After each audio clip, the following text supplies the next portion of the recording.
Okay.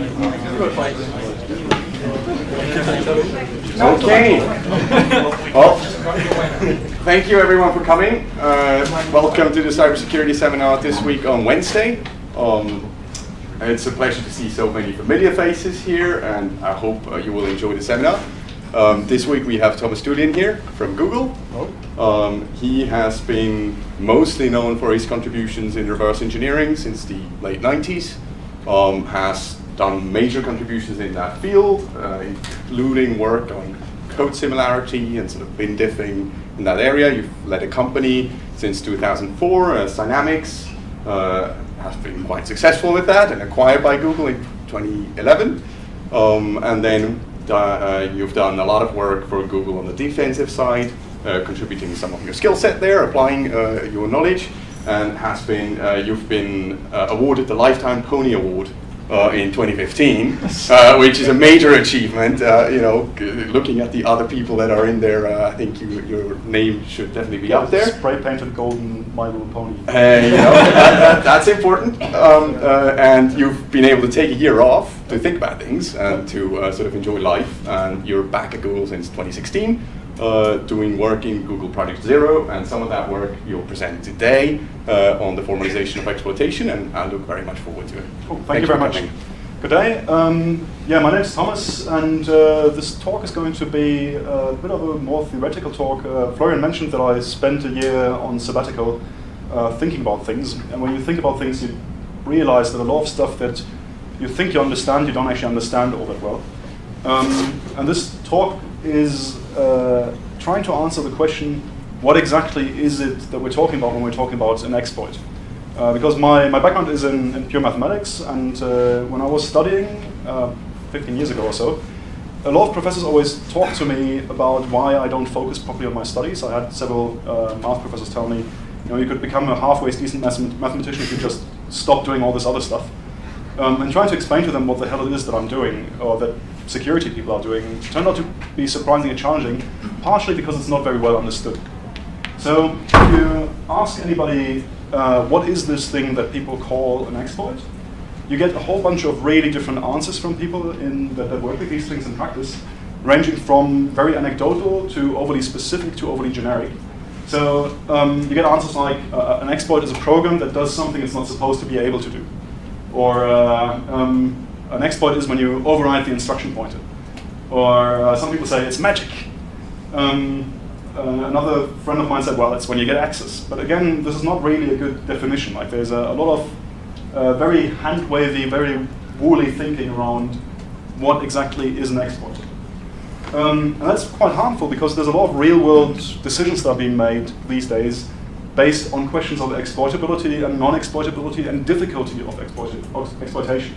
So most operating systems these days have a bunch of exploit mitigations of sorts, ASLR, KSLR, yada, yada, yada. And often these things come with some form of performance trade-off or some sort of programmability trade-off. And in every case, they come with a complexity trade-off, where the system gets a bit more complex by this mitigation. And the question is, how does this actually affect the difficulty of exploitation if we can't even properly explain what an exploit is? Secondly, the question of whether something is exploitable at all is often an important question when you make decisions about whether something is a full-blown crisis, like this Spectre meltdown stuff, or whether something is just a reliability issue. A couple of years ago, I was working on rowhammer problems, where by accessing DRAM, you could make individual bit split. And the perspective of the CPU industry at the time was, well, this is just a reliability problem because you can't ever exploit a random bit flip in memory. And turned out to be very well exploitable. So it turns out that it is harmful for the computing industry and for security in general that we have no idea what exploitation or exploit really means, because we start doing these weird scholastic arguments. And as somebody working in industry, I often have the problem that people get promoted for shipping features, and mitigations are also features. So everybody and his dog who may or may not understand exploitation or attacks very well comes up with a mitigation that they want shipped as a feature. And the argument is always, well, it makes things more complicated, hence it must raise the bar for the attacker. And this bar raising thing is the argument that is being used for every harebrained idea that is being pushed into a code base as mitigation.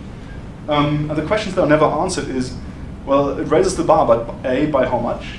And B, does it raise the bar for every future exploit or just once for the attacker? Because we're going to pay the complexity in perpetuity. And lastly, is the pay, like the trade-off in terms of complexity, performance, and so forth, worth the incremental gain we're getting? Yeah, and because the discussion is really unclear, I got really annoyed with people at some point and decided I need to write something formal where instead of hand-wavy arguments, I can throw a paper at them. And in my team in Project Zero, we have a term for people that want to push useless mitigations, and it's called the mitigator. The mitigator is a small, very short-sighted alligator that tries to raise the bar until it can see no more exploits. So part of the motivation for this talk is make sure that we don't have too many mitigators around. Another downside of not having very clear terminology is that the teaching of attacks and exploitation gets to be not very good, because you end up teaching it by teaching people 25 different tricks. Like you teach them a bag of tricks instead of teaching principles. And some of the better students then are able to absorb the commonality between all these tricks and extract a general understanding from it, but some students are not. So I'm hoping that by trying to put into more general terms what is exploitation, we can get better at teaching exploitation in terms of not teaching the bag of tricks, but actually teaching people what's the underlying principle here. So this talk is going to be an explanation of what I perceive as the right way to think about exploitation. It's also going to provide clear formal definitions of what an exploit is. I'll go through a very reduced example of a computational environment where we can observe exploitation and non-exploitation. I'll then show that in a very restricted scenario we can actually prove non-exploitability, which is a bit of a new thing that hasn't been done. And then I'll discuss the implications. As a word of warning, I'm not sure how many of you have how much of a computer science or theoretical computer science background. The talk will make a few assumptions. So, has everybody heard about a singly linked list? Okay, finite state machine. All right, I think with those two, we should be mostly fine.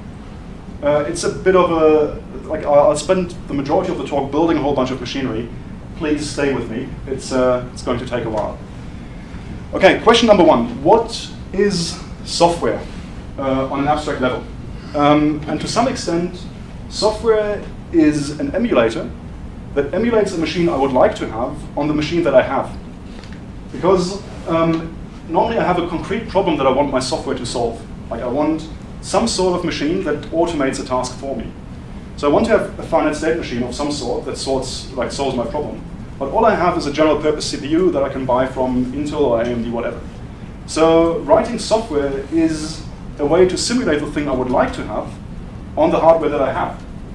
And it's a bit counterintuitive to view software itself as a sort of emulator, but it's quite fundamental to understand what's, for our understanding what's going on.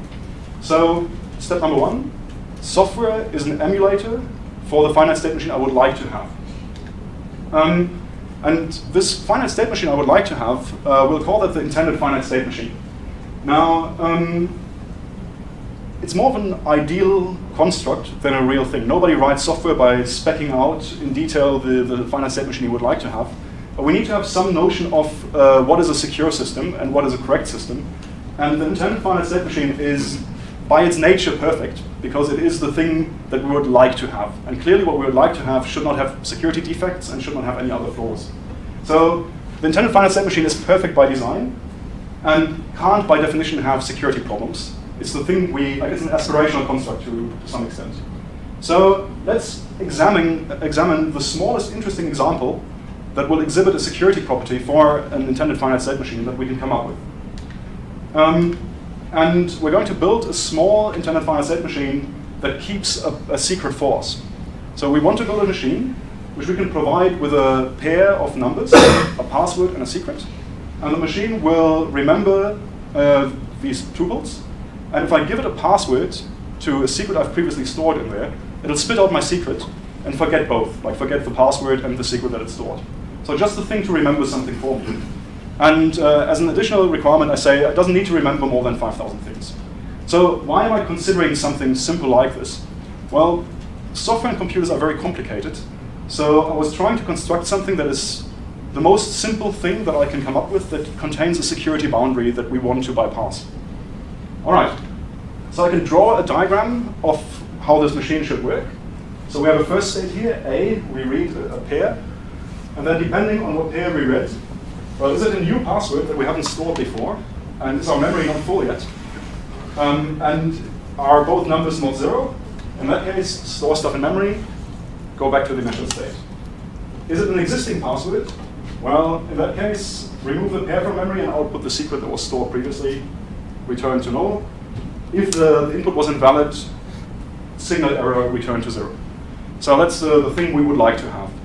And we can, because it's so small, actually spec it out formally where we write an explicit specification for what every step should do. So we can read the secret, we switch, and then we have a comparison. Well, if it's a new password that we don't have in our memory yet, then go over here and put this tuple of things into the set memory and continue going.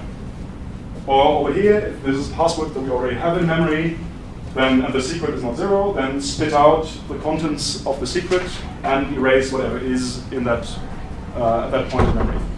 So, relatively simple thing, relatively small machine, and it is possible to literally specify every single transition in it in a proper finite state machine. If you have taken an automata course, I'm sure you've done this before. Don't worry about the stuff right now. The point is you can do it. It takes about an hour of work, and then you've got it all spec'd out. Okay, so we now need to talk about what security is. We've just answered what is software. We've defined a small machine that we would like to have. And then we now need to argue about what are the security properties that we want from this machine. And security properties are, well, again, ideal constructs where we say, this is what we would like to be true about this machine. And then we need to show that this is true. So what we want from this machine is that nobody can get a secret out of it in any more efficient way than guessing passwords. So the only way to attack this machine should be by guessing passwords. You can't be better than this. Okay, we can make this formal where we define a game where two parties get to interact with the thing. Because, well, if you only have one party interacting with that box or that machine, it's not very interesting because you know the secrets you put in, you know the things you get out. So what we need to have is a situation where somebody takes this machine, interacts with it for a while, then gives the machine to you, you put a password and a secret in, you hand it back to that person, and that person gets to interact with the machine some more and tries to extract your your secret faster than guessing. And in a way, we can make this formal here, where the attacker gets to choose. Sounds really gnarly. It's actually not that gnarly. The attacker chooses a distribution over finite state transducers. What this means is the attacker gets to choose a program to run later on, or a distribution over programs. But really, what you care about is the attacker gets to choose some program.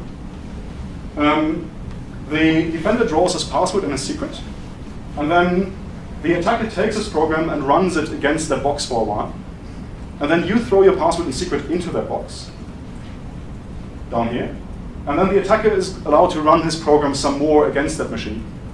And if he gets to extract the secret by means of his program, faster than guessing passwords, then he's winning. And we don't want that to happen. So we've defined this game here. And it looks a bit like this. It's called dueling transducers. A transducer is just a finite state machine that takes input and also provides output, because a finite state machine under normal conditions does not need to provide any output. So we've got the intended finite state machine we want to have, and the attacker gets to draw a program, which we call exploit, that is hooked up to the intended finite state machine, meaning the exploit gets to send data to the IFSM and gets to observe what's happening. And this is quite intuitive because in real life, when you write an exploit, the exploit is going to interact with the other system and will want to make the other system misbehave. Okay, so output of the exploit is sent to the finite state machine. Output of the IFSM is sent to the exploit. And this may become important. We call this IFSM, that's the stream of outputs that the IFSM sends out again. And clearly what we don't want is that the secret ends up in that stream of outputs. So on a mathematical level, we want to make sure that the best way to get something out of that machine is no better than guessing. So the probability of the secret that was stored to be in the output stream of the IFSM for a given exploit needs to be smaller than the probability of just guessing that as many times as you're interacting with the other side. So clearly you could write a program that just starts guessing. Whatever program you're writing until it finds the right secret, the probability of your program getting the password faster than guessing, needs to be like the probability of your program getting the password faster than guessing, not faster than guessing, sorry. Probability of your program getting the password must be lower than just guessing. Sorry. Okay, cool. So we now have a very abstract machine that we would like to have, and we've defined what we would like to be true of this machine. And we now need to actually build this machine somehow and emulate it on a real CPU. And for a real CPU, we actually, because we're doing academic work, we don't actually take a real CPU, we take some abstract computing environment. And it's a very standard RAM machine. A RAM machine means something that executes instructions and gets to, it's very similar to an actual machine assembly that you would think about. We've got a load instruction where we can load stuff from memory. We've got addition, we've got subtraction. We've got the standard things. We've got input and output instructions, of course, because we need to input and output. We have 2 to the power of 16 memory cells with 32 bit values in them. These values are pretty arbitrary, but yeah, we've got registers, or we've got memory cells that are registers. This is an important part. We need some small amount of memory that is special from other memory, because in a real computer, there's like registers that you can't point to, and you can't modify indirectly. You can only load stuff explicitly into them. And we'll get to why we need this later on. Another important thing is that we have a Harvard architecture, which means we're not storing our program in memory. We're storing our program separate from the data. This is essentially just a decision on my end to make the paper look more impressive, because I'll explain that later. Another important point is that we assume that instructions execute in 0 time, which is also an assumption we all know is wrong. This is mainly to exclude the reviewer criticism that we should be handling timing attacks. So the important thing to remember, though, is that we can describe the entire state of the machine by this tuple down here, which is the state of every memory cell. This tuple down here, the state of every memory cell, combined with the program that we're running, combined with the line in the program where we're at. So we've got the state of the machine, and the program that is currently running, and the exact line which is running, and the entire state of that machine is determined by this. And we're going to call the set of all possible states that our real CPU can be in QCPU. Okay. And we now have many choices on how to implement that intended finite state machine. And if we remember, memory in the intended finite state machine was just a set. Right? But real computers don't have sets in that sense, like they store stuff in actual memory cells. So we're going to implement the intended finite state machine in 2 different ways. We're going to implement it in a super naive way that just uses a flat array of memory. So every time you store a tuple, you're just going to scan through memory until you find an empty slot. You're going to store a tuple of password secret in there. And then, and when you look for a password secret combination, you scan linearly through memory until you find the right P. And then you spit out S and you erase the thing in memory again. It's the most naive possible way you can possibly program this. And then we try to be more clever. And we want to be more computer sciencey. And instead of maintaining this big array of elements that we have to scan through on every time, we maintain 2 singly linked lists. Linked lists for currently memorized tuples, and a linked list for the currently free tuples in our memory. Okay. And foreshadowing, the reason why we do this is it'll turn out later on that the one ends up being exploitable and the other one ends up provably non-exploitable. And it's our choice of data structures that end up influencing the exploitability. Okay, now, next thing we need to do is we need to define what the hell does it even mean when a program is behaving not as we intended to behave. Especially when we have a machine that we would like to have and we have an emulator for this machine, we need to somehow define at what point are we in a sane situation At what time have things gone off the rails and pretty much everything can go wrong now? And we can start defining this using the abstractions we've introduced. Okay, so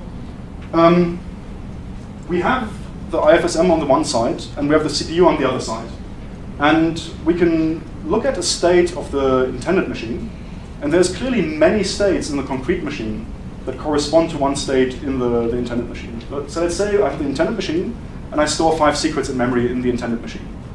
Now there's many ways I can represent this in the concrete machine, just because I have a set implementation. Set doesn't have ordering.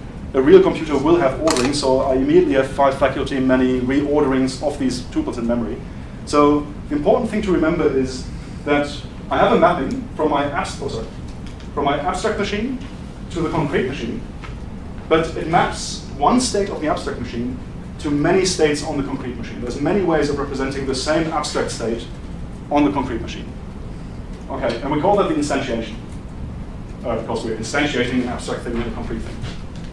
And vice versa, we have an abstraction mapping where we can take some states on the CPU and we can map them back to their abstract state in the finite state machine. It's a partial mapping though, because the majority of states that the CPU can be in have no logical equivalent on the abstract side. So if I have just initialized all my memory of my machine with random data, clearly that is not going to correspond to a logical state that would be reachable in my state machine. So I've got this partial mapping that maps from the concrete thing to the abstract thing. That's why we call it the abstraction mapping. Okay, and I can now start defining a sane state. I can say the CPU is in a state that corresponds to a proper state of the finite state machine by just saying that if my abstraction map is defined on the current state of the CPU, then clearly I can map the current state of the CPU to an abstract state of an intended finite state machine. So everything's peachy. I'm in a sane state. Okay. Now, one of the troubles we have though is that there are weird transitory states, because when I go from one state to the other in my abstract machine, I often have to implement this by means of many individual computer instructions. So let's say I'm going to insert something into a linked list. Of course, I'm going through many different steps where I read a pointer, I write a pointer, and so forth, in which I'm halfway from one state to the other state. So in a way, I've got many small states that my CPU can be in along the edge of one transform or one transition in the finite state machine. So we need to define states that occur on the path from one state to another along an intended edge as transitory states. And their property is that they occur along such an intended transition, and they always end up in a sane state and just travel along an intended edge. Okay, and now we've got a whole bunch of states that are neither sane nor transitory that the CPU can be in. As I said, if we initialize the memory randomly, it's going to be neither a sane state nor a transitory state. And we call these states weird states. So in essence, we can say that the CPU, once we have a program defined to emulate a finite state machine on it, the entire state space of the CPU can be divided into 3 parts. The sane states, corresponding to the abstract machine. The transitory states, we're currently traveling from one state in the abstract machine to the other. And the weird states, which are just like, holy cow, what has happened? We shouldn't be here. So all of CPU state is divided into 3 parts: sane, transitional, and weird. Okay. So in reality, we can enter weird states in a whole variety of different ways. We can enter weird states by human error. That's the most common way. People write software bugs. They somehow override a pointer. They somehow override or write out of bounds for a buffer. Or they just have an intended finite state machine in their head that uses an unsigned value where they should be using a signed value, or whatever. Then there's hardware faults where my hardware just mysteriously fails, and out of a sudden I'm in a state that should have never been reachable in the first place. There may be transcription errors where I serialize a bunch of my program state to disk, and I load it again, and there's a cosmic ray hits my wire while I'm doing this, and a bit flips. Or, and that's something we've seen in the real world recently, I've programmed against a programming model for my real CPU that is not actually my real CPU. So if my semantics of the CPU I'm programming against are misspecified, then I'll also be in weird states. Okay. next question. We should ask ourselves, what is programming? We've answered what is software. Now let's ask, what is programming, and can it be distinguished in any way from just interacting with a computer in any way? And it turns out it can't really. So the classical viewpoint of programming would be, we've got a machine, a computer, and it goes through a bunch of states, and you've got a bunch of data you're operating on, and at every step, every clock, you read an instruction, and potentially you read some input, and then you perform a computation on it. And then you read the next instruction, and the next, and then you read the next input. But you're always combining an instruction with data in order to transition from one state to the next. And now, if we summarize these intermediate states, like these two into one, or these three into one, and only look at the observable parts of it, all of a sudden, the diagram here is symmetric because we have input, instruction, and nothing in between. So the attacker view of programming is that it doesn't really matter whether you're, because a computer combines instruction and data to reach a new state, the instruction and the data are not really distinguishable. You can switch them around and you're saying, well, we're still combining instruction and data, just that instead of programming by sending instructions, you're programming by sending data. So to some extent, programming is indistinguishable from providing data to a machine. All right, now we get to the question, what is exploitation? And the summary of it is we're going to be programming a computational device that arose from random interaction of a bunch of components. And we'll have to learn how to program it and then write programs for it. So, talking about the weird machine, we have our intended finite state machine, and it's emulated on the CPU. And now, for some bizarre reason, we flip a bit, and we enter a weird state. And from this state where we thought we were, bam, we're in a weird state now. And we can still travel along all the transitions of the intended finite state machine, because they're being emulated on the CPU, but they're being emulated under the assumption that we start in a sane state. So my program will take my weird state, and if I interact with it, it'll travel along, thinking it's in this state, it'll travel along this edge, transforming my one weird state into the next weird state. And then I can still keep on interacting with the thing, and the thing will continue emulating or trying to emulate the intended finite state machine on a broken state, producing yet another broken state. So what has happened is we have a state machine whose number of states has just exploded into a bizarre set, and we can keep on interacting with the machine in order to drive it from one weird state into the next, into the next, into the next. So at this point, we have a computer, right? We have a thing that goes from one state to the next, and we are providing data to it, which then leads it to do another state transition. Yeah, and it takes essentially this weird machine emerges out of the interaction. Well, let's ignore the immersion part. It transforms one weird state into the next, and it takes my inputs as a sort of instruction stream, because my inputs will decide what transformation will it apply next. And if it ever falls back into a transitory or into a sane state, it stops executing, because it mutates back into the same machine, or into the IFSM. Okay. And the weird machine has a bunch of interesting properties. First of all, inputs are an instruction stream. Like, as I interact with it, I decide what sort of transformation it applies. But contrary to a real computer, I do not know what the possible state space is. I can only explore it by actually programming it and then trying around. But I don't know whether I can compute anything real with it, or whether it's just something that can do perhaps addition and then revert back to normal. I also don't know what sort of instructions I have.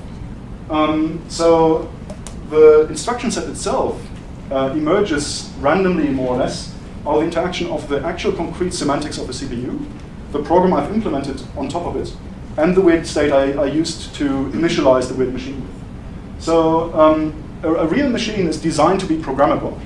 And these weird machines are clearly not. And everybody that writes an exploit is essentially trying really hard to program something that really wasn't designed to be programmed by humans.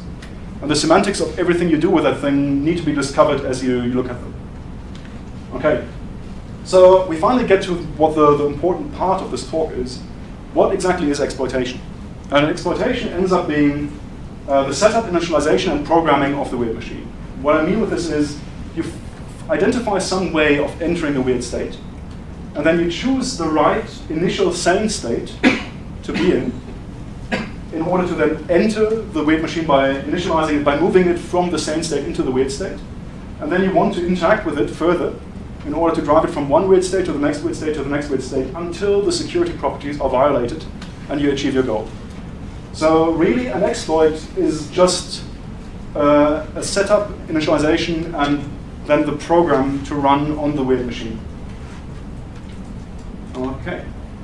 So after we've built all this horrible machinery, can we prove anything with that machinery? Is that something we can use to reason, for example, about if something is exploitable and or unexploitable? And for me, the fact that I can end up proving unexploitability in some scenarios was a little bit surprising because well, my career has mostly been in exploiting things, which then implied that I cling to this notion that almost everything is always exploitable, because it's a helpful belief where you need to exploit something that turns out to be very difficult. And it turns out not everything is, but surprisingly little is required before things get to be exploitable. So in order to reason about exploitability, we now need to start reasoning about an attacker model. So what can an attacker do? And what we're going to do is we're going to give the attacker the power to interact with the machine as usual, but at any point in his interaction, at one point in the interaction, he gets to stop, choose a single bit inside the computational machine's memory, like inside CPU's memory, and flip that bit, and then continue the game. And that's the only thing he's allowed to do, and he's only allowed to flip one bit once. It's a very, very restricted attacker model, of course.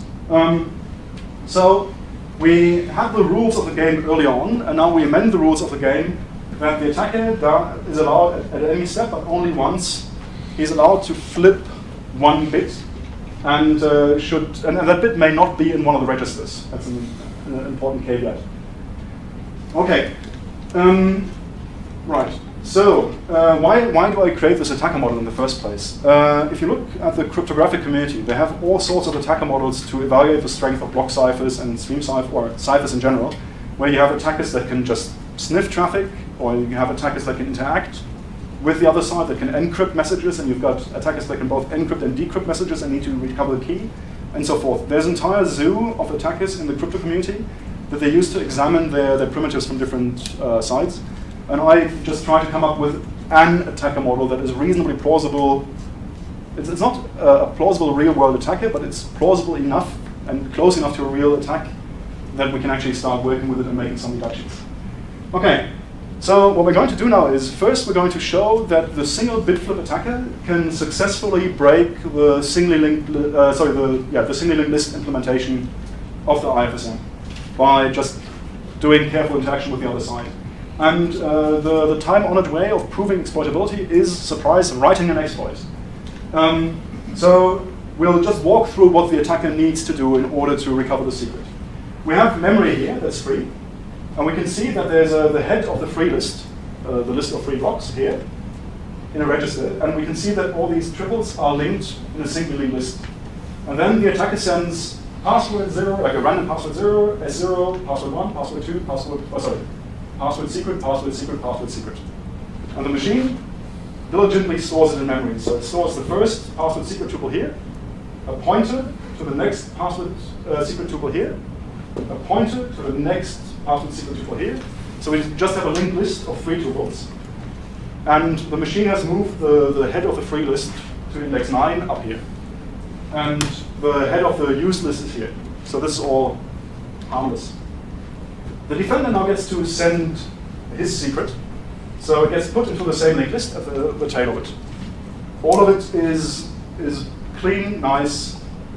The attacker now starts his part of the attack, and he first sends P2 and any arbitrary value again. And the machine outputs the S2, which the attacker already knows, and moves the free head from pointing from here to here by linking this just free block to the beginning of the free list again.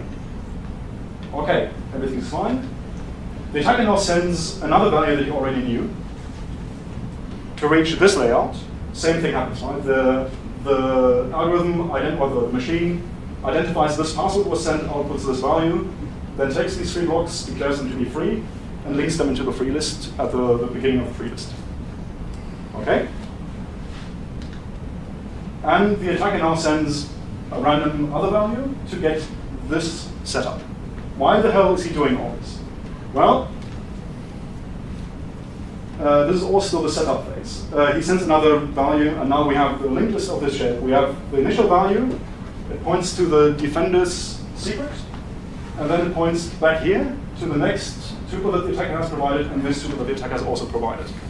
Okay, the setup part is done, and the attacker gets to corrupt a single bit.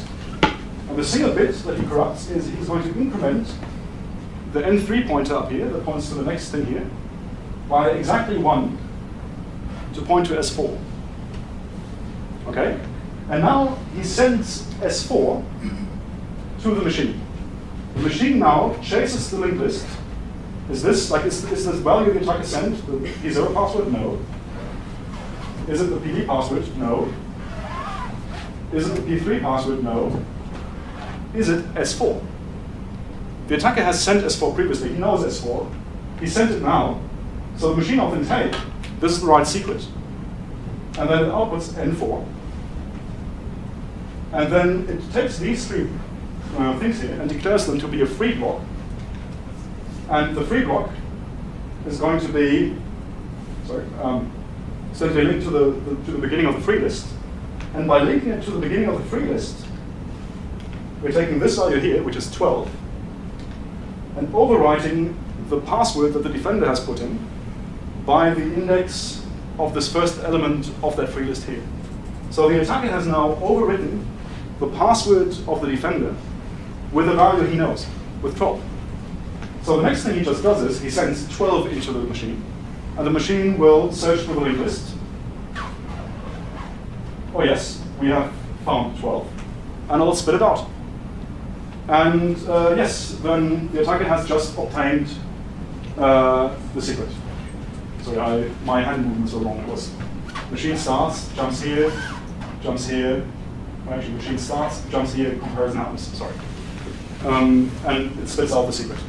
So the attacker has just succeeded in obtaining the secret, and we've seen that if the attacker can only flip a single bit, if there's this linked list implementation of our memory, the entire thing is exploitable, and yeah, this is not very good. Okay, a few things to note here. The attacker could only corrupt 1 bit, and he couldn't even set the bit, he could just flip the bit.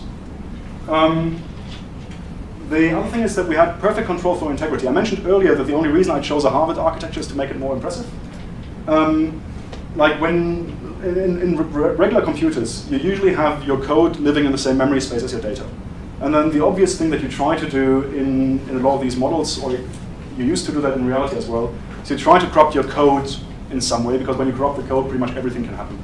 And the reason why I explicitly chose a Harvard architecture is so the code lives far away from anything that we're doing. And just by playing around with the data structures, I could show there's exploitation. Okay, let's think about non-exploitability on the other hand. So we're trying to prove non-exploitability, and that has a very, very different flavor. Exploitability was a joy to some extent, if you like these sort of things, because it's very constructive. You provide a sequence of inputs, and in the end you get the secret. Now, proving non-exploitability is a bit more generic, or more abstract. And the idea of the proof is that you show that if the attacker is able to produce a certain sequence of outputs with the bit flip, you show that you can produce a superset of this sequence of outputs without a bit flip in just a few more steps. And what this means is that if the attacker with bit flips is capable of getting the secret out, you can show that you are capable of getting the secret out with just a few more steps. But we know that you can't do that a priori, because you can't be better than guessing if you can't flip bits. So it's a bit of a strange trick. The thing that you do is you try to show that by giving the attacker the ability to flip a bit, he does not gain any advantage over not being able to flip a bit. And that is then the non-exploitability part.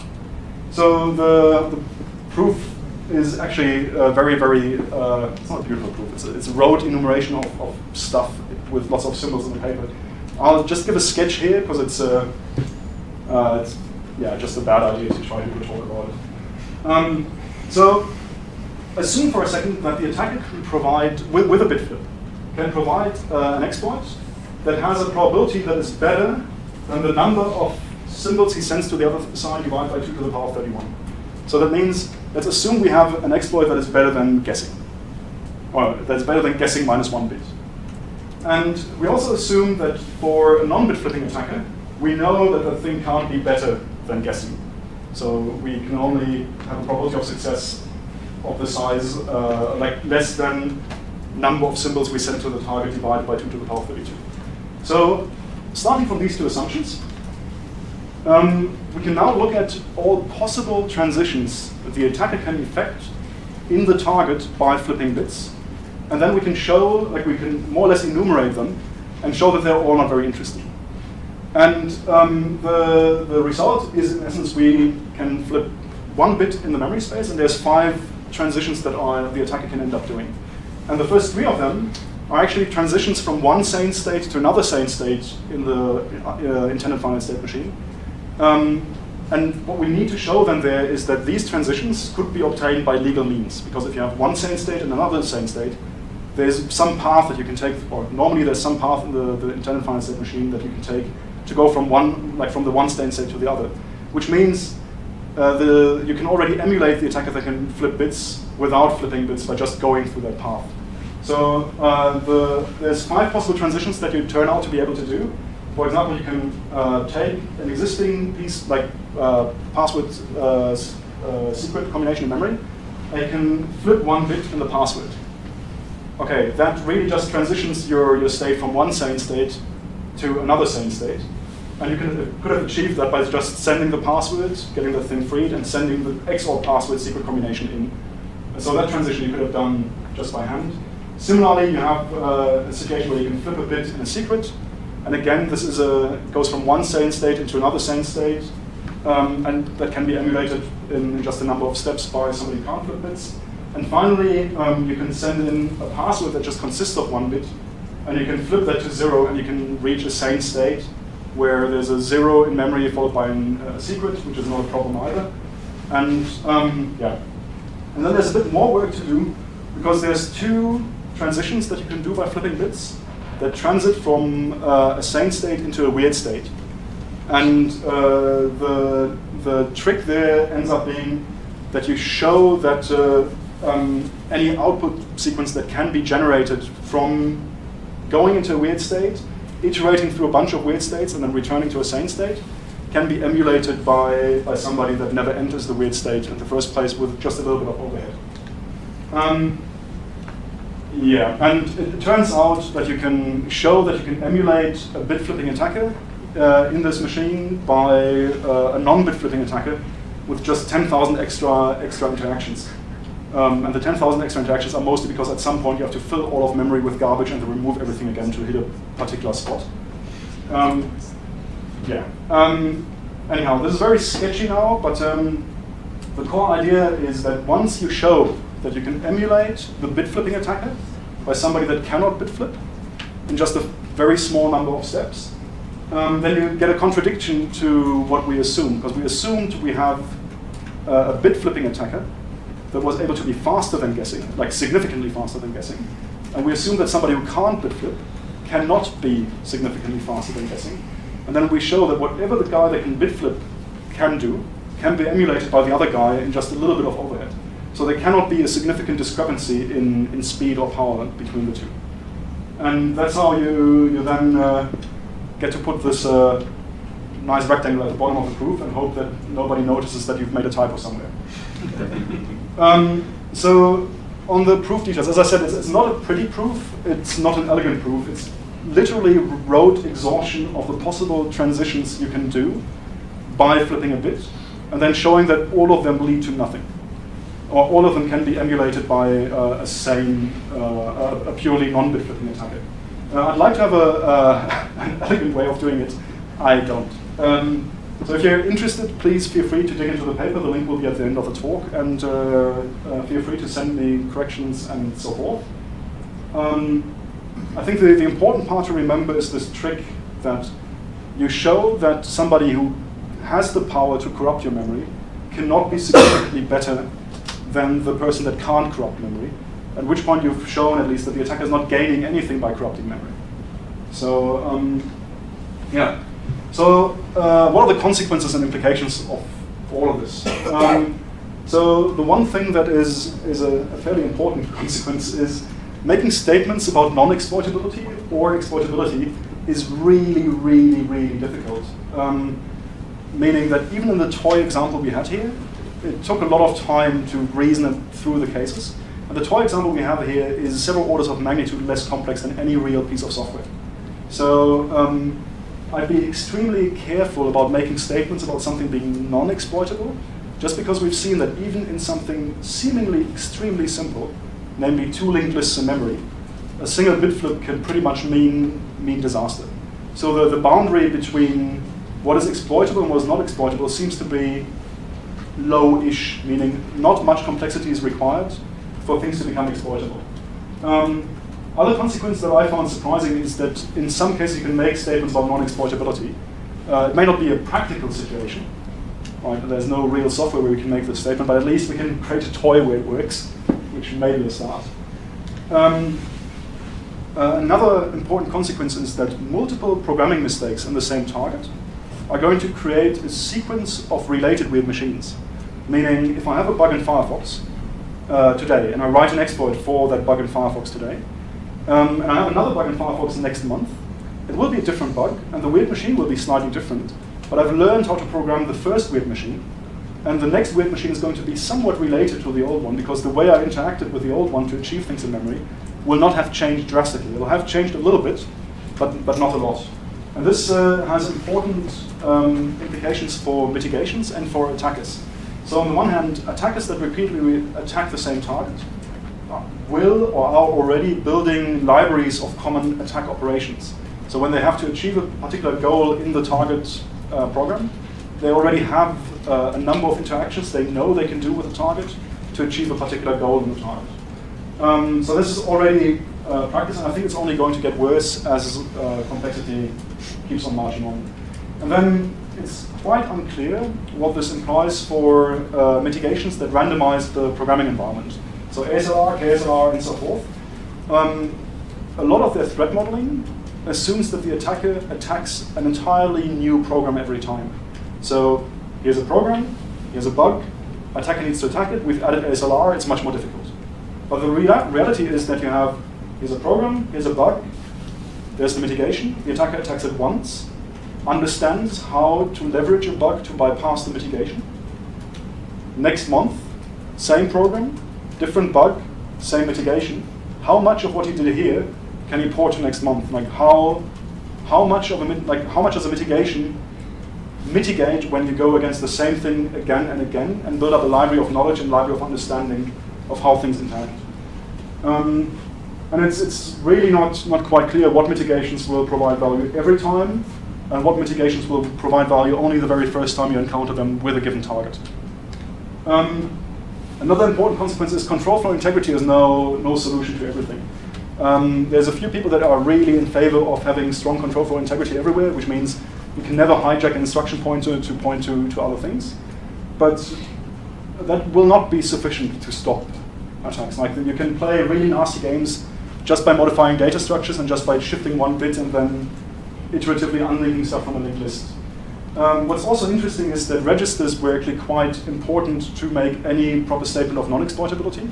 If I had allowed the attacker to flip a bit in a register, he could have flipped bits. Well, actually, I'm going to self-censor myself before I say something wrong. Anyhow, it was important. Another thing that I find interesting is that the linked list is a data structure which contains indirection. The flat array does not contain indirection. And in theoretical computer science, there's a different computational power assigned to machines that are RAM machines with indirect addressing and RAM machines without indirect addressing.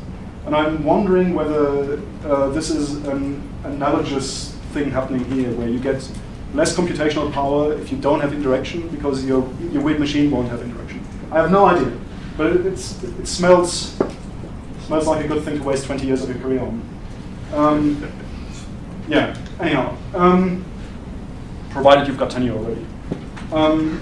Last consequence, exploitation is programming, and that's probably the thing I want everybody that works in or wants to work in computer security to take away, that an exploit is actually a program, and it is programming something that wasn't designed to be programmed, and it is, like automated exploitation is a form of code synthesis where you're writing a program automatically of sorts.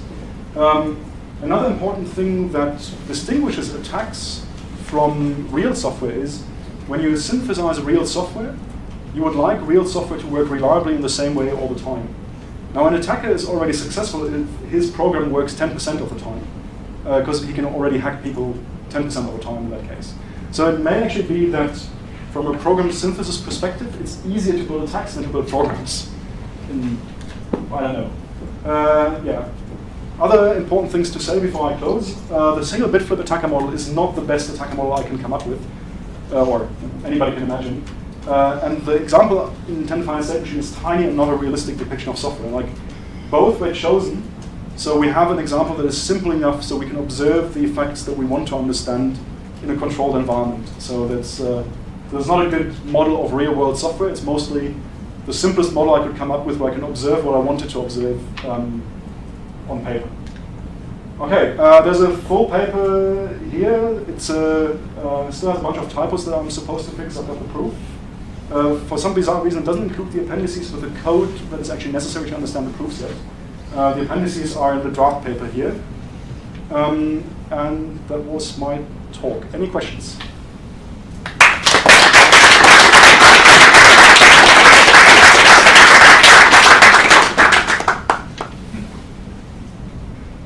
Yes? So you mentioned what ASLR might do, and it seems like you can imagine in your weird state machine, you have some transitions that involve doing something with memory, and you might say, well, actually what ASLR does is that it randomizes those transitions, so you just don't know where they go. They go to some other state, but it's different every time.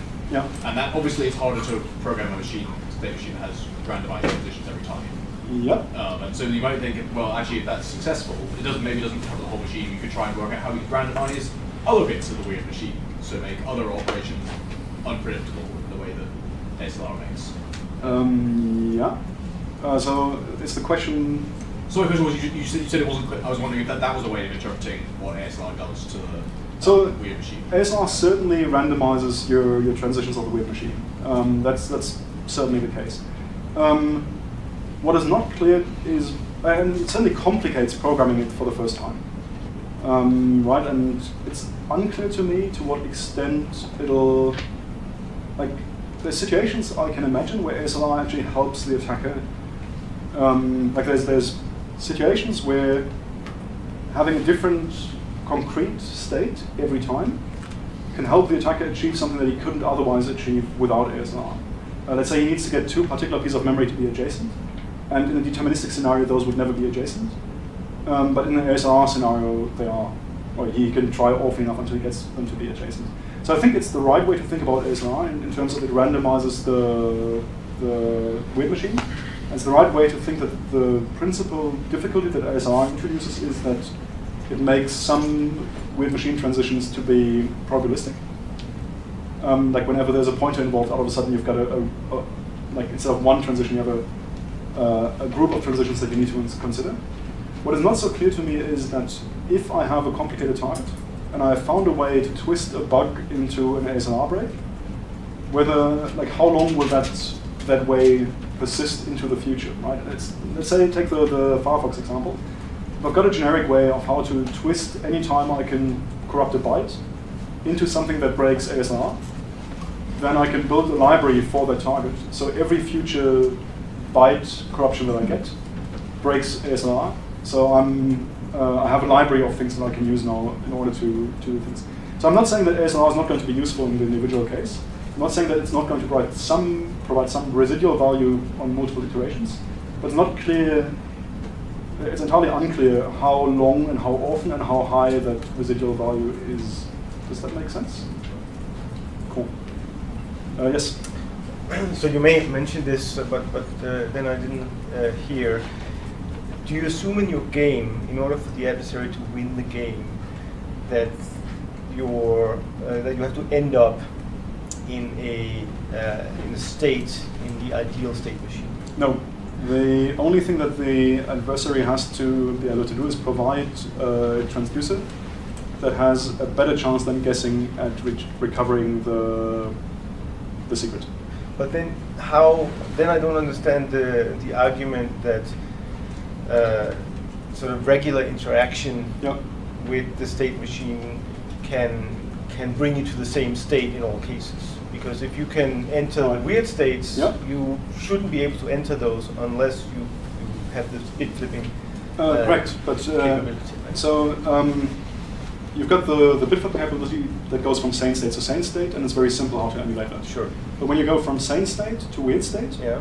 clearly you can't emulate that transition. Exactly. But what you can do is you can emulate the possible output sequences that are doable from the weird states. If you can show that from this one weird state, it can only transition to this other weird state, and only this output is possible.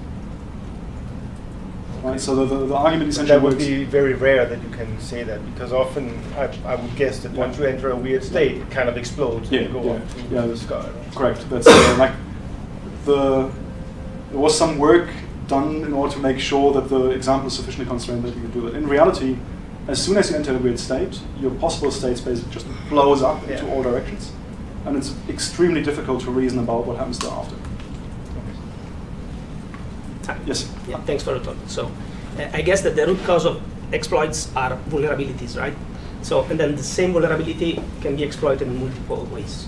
Correct, because you have this machine and you can program it any way you like. Yeah. So, maybe it's a general question, but why haven't you started your formalization process from the concept of vulnerability rather than starting from the? Because Rawhammer, for example, was not a vulnerability in the classical sense. Okay. Right? So it doesn't matter to me whether I enter a weird state through a programming mistake or through a hardware fault. Okay, so you assume that anyway the system will have vulnerabilities in any... No, I think I'm saying that for the purpose of exploitability, the question of how do I get into the weird state is secondary.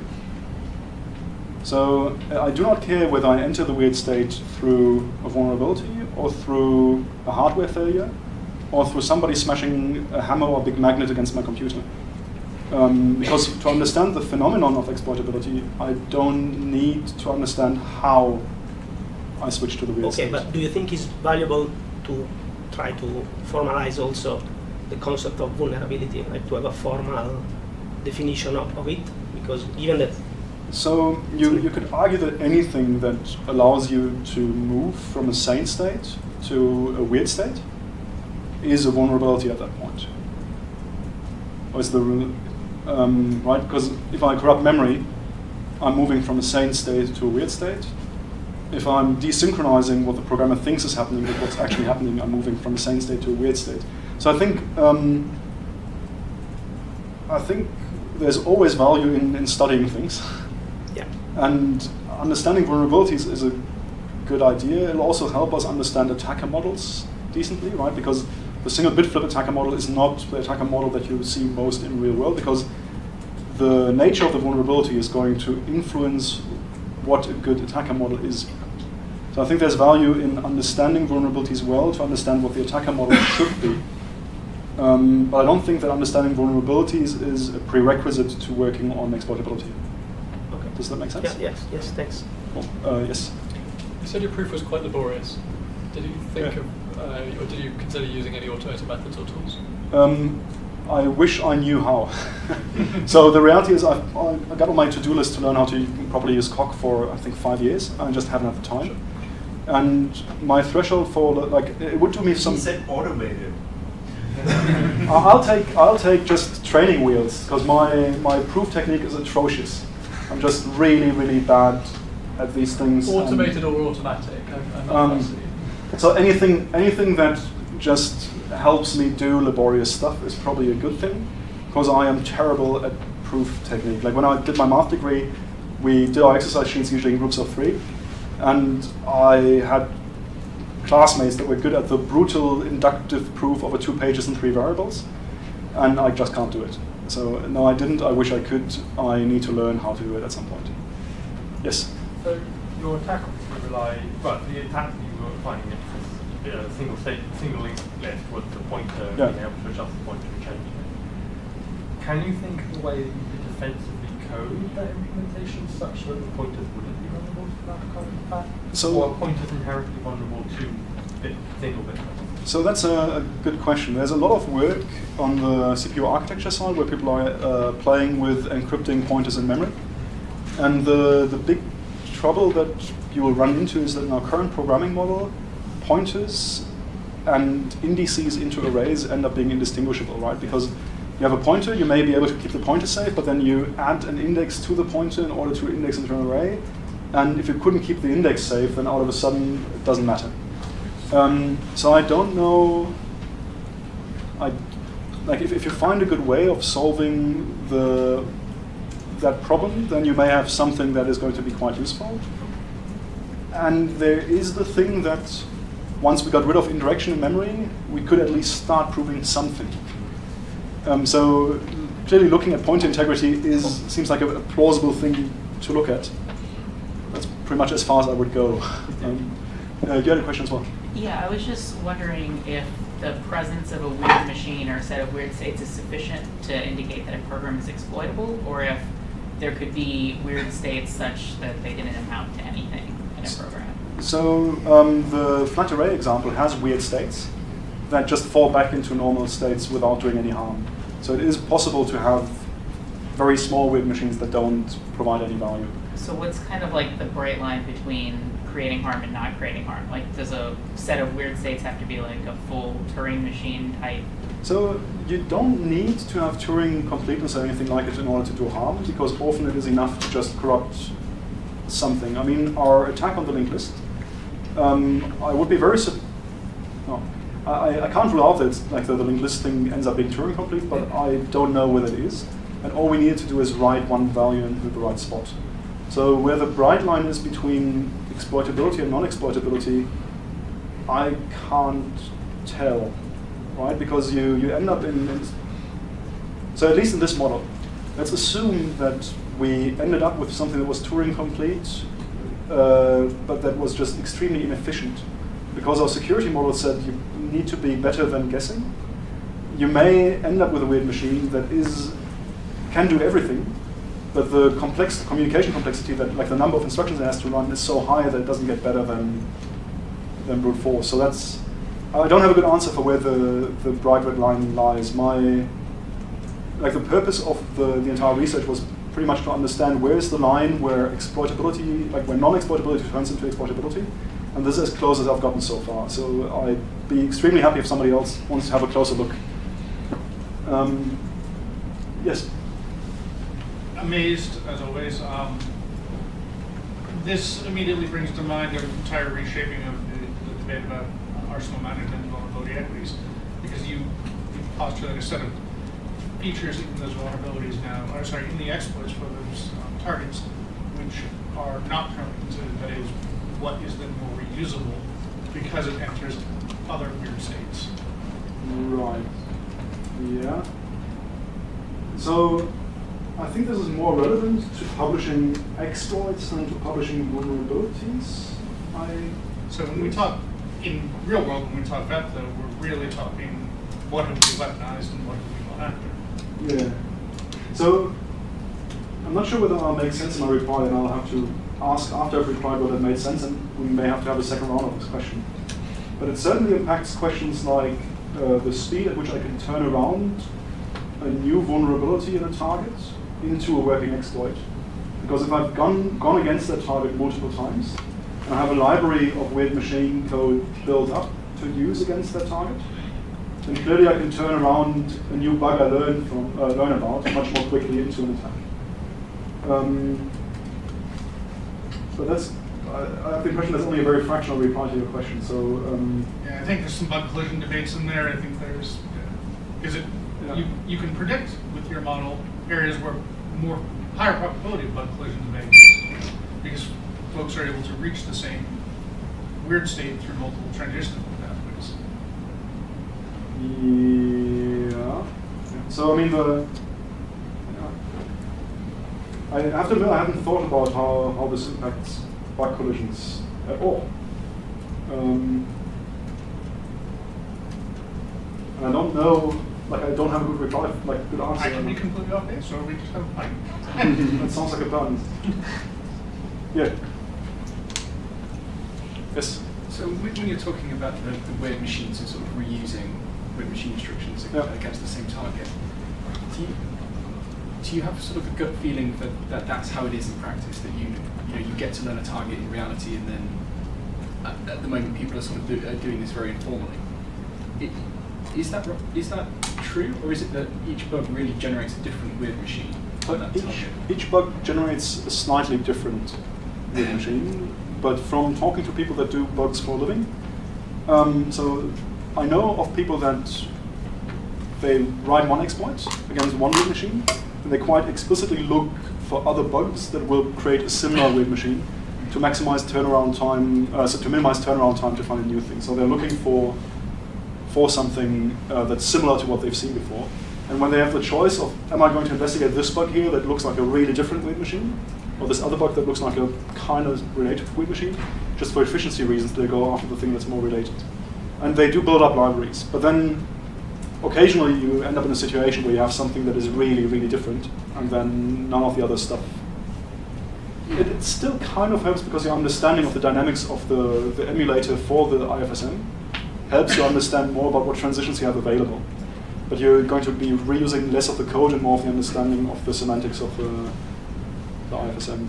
Because when in software like Firefox, when there's large separate domains between like the JavaScript engine and some parsing stuff, you're going to expect like that each individual component should have quite a different weird machine. Is that like that statement? Yeah, but while every component may have a different weird machine, you can use one issue in one side to obtain leverage in the other side. So let's say I have an issue like a bug in the graphics parser, and I have a reliable method on how I can turn a 1-byte corruption anywhere in the JavaScript memory into a full code execution just because I've worked on the JavaScript engine a lot before. So all of a sudden you have this thing where you may have a weird machine in the graphics thing, but you only need to manage to do one operation with it. Right. At which point you can then use the weird machine you understand to bootstrap bootstrap something you want to do. Thank you, yeah, that makes a lot of sense. Cool. Any other question? Yes? I have potentially an observation, but I mean, it's a bit out there.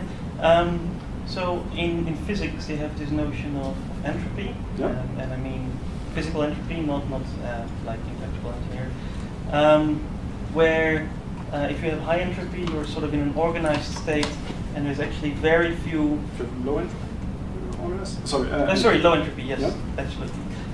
So then you're in a state where there's few states that are similar that are considered correct, which is like the the ideal machine, and then you have the weird one where states tend to have actually a lot of possible states that are sort of similar, and it becomes more chaotic. I mean, there might be some ideas that would flow like you tend to flow from low entropy to high entropy, if I'm not saying it the wrong way around.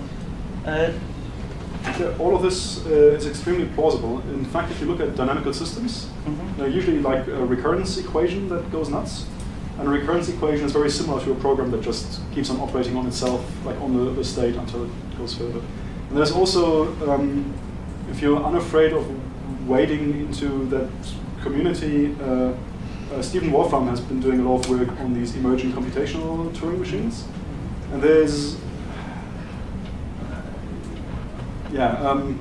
there's different opinions, I guess, on the academic reputability of that research, but it doesn't change the fact that we are dealing with an emerging computational device. It looks kind of similar to a dynamical system, except that the dynamical system continues as discrete, and we're trying to find ways of programming it. So and weirder states, like a state machine where your possible state space blows up to all states, clearly that's a more entropic future than a deterministically constrained one. Yeah, and then similarly to physics, if you have a low entropy state, it's easier to do something useful with the energy. Whereas Yeah. if you're Oh yeah, yeah. so Good to point. make it do what you want it to do is easier if your entropy is low. Yeah. That's what I was thinking. Yeah, that sounds plausible. Uh, To some extent, there is a lot of stuff tries to. Oh, that's weird. Oh, never mind. I'll think about it later. Any other questions? Is there any?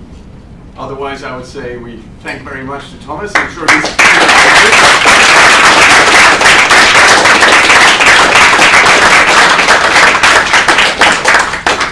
Thomas will be here for the rest of the day, so if you'd like to speak to him after the seminar or a bit later this afternoon, please stick around.